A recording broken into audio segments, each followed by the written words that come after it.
Bonjour, c'est le confinement, tant pis. Mais c'est le moment des histoires, tant mieux. C'était il y a fort longtemps.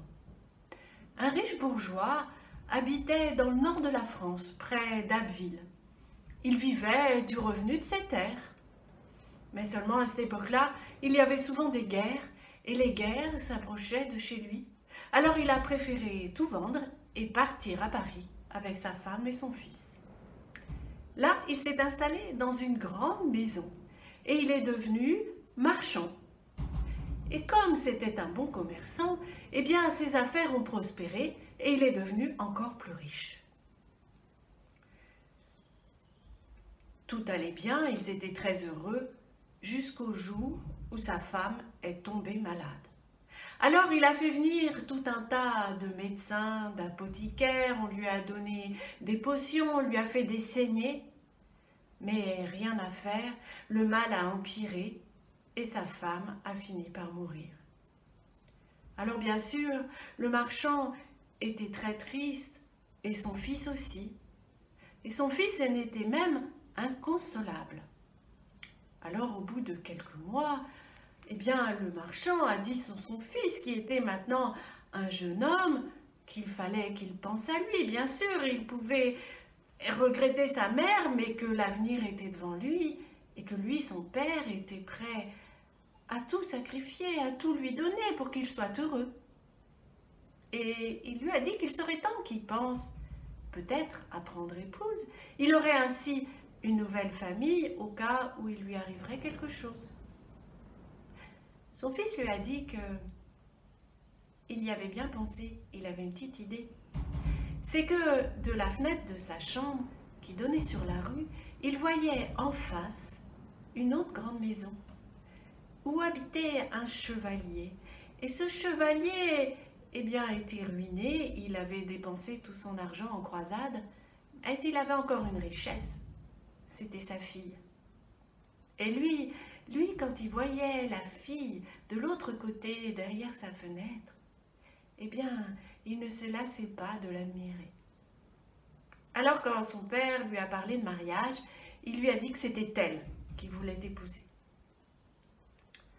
Le commerçant est allé frapper à la porte du chevalier et a demandé la main de sa fille pour son fils. Le chevalier lui a répondu « Et qu'êtes-vous prêt à apporter ?»« Oh, a dit le commerçant, je suis prêt à donner à mon fils la moitié de ma fortune. » Seulement la moitié, lui a dit le chevalier. Moi, pour que ce mariage se fasse, j'exige que vous donniez la totalité de vos biens à votre fils. Le commerçant a un peu réfléchi, et puis ce qu'il voulait avant tout, c'était le bonheur de son fils. Alors il a accepté le marché. On a célébré le mariage, on a fait une belle fête. Il y a eu un bon repas, les gens ont bien mangé, bien bu, bien dansé. Et puis ensuite, eh bien, les jeunes mariés sont venus s'installer dans la maison du commerçant, puisqu'il leur avait tout donné. Et lui, le commerçant, il n'avait plus rien, alors il est resté près d'eux.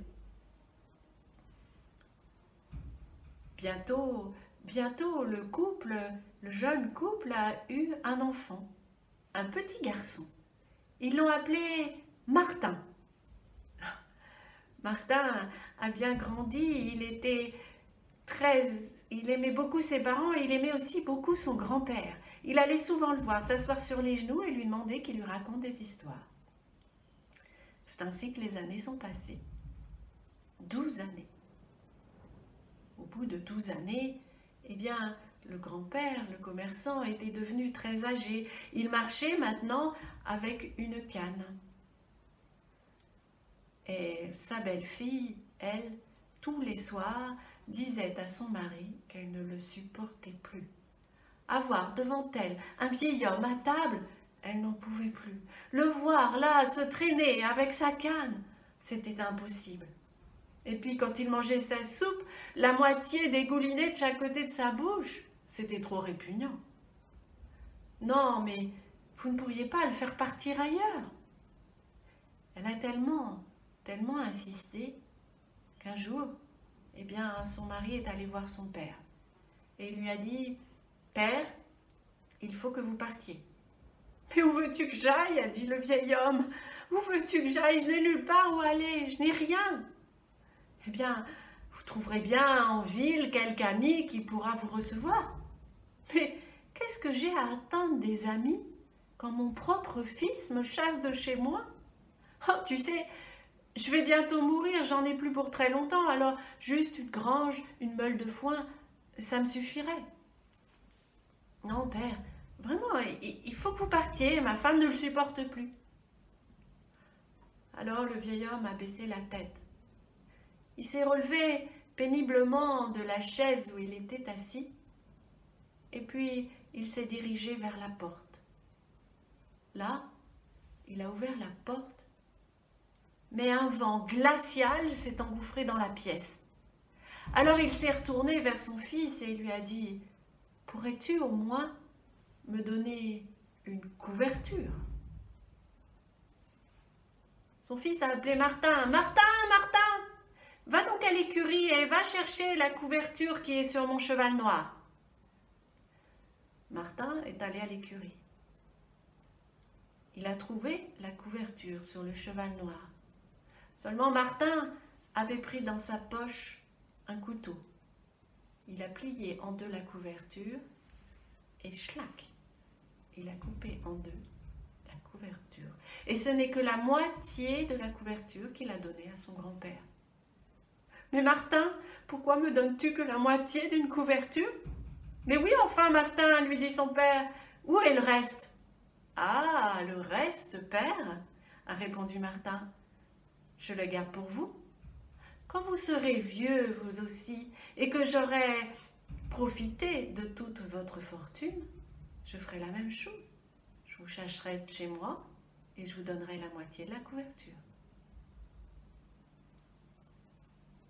Ah, le fils s'est rendu compte qu'il était en train de faire une grave erreur. Alors il s'est précipité vers son père et lui a dit « Non, je t'en prie, reste là. On trouvera une solution. Il faut que tu restes, pardonne-moi. »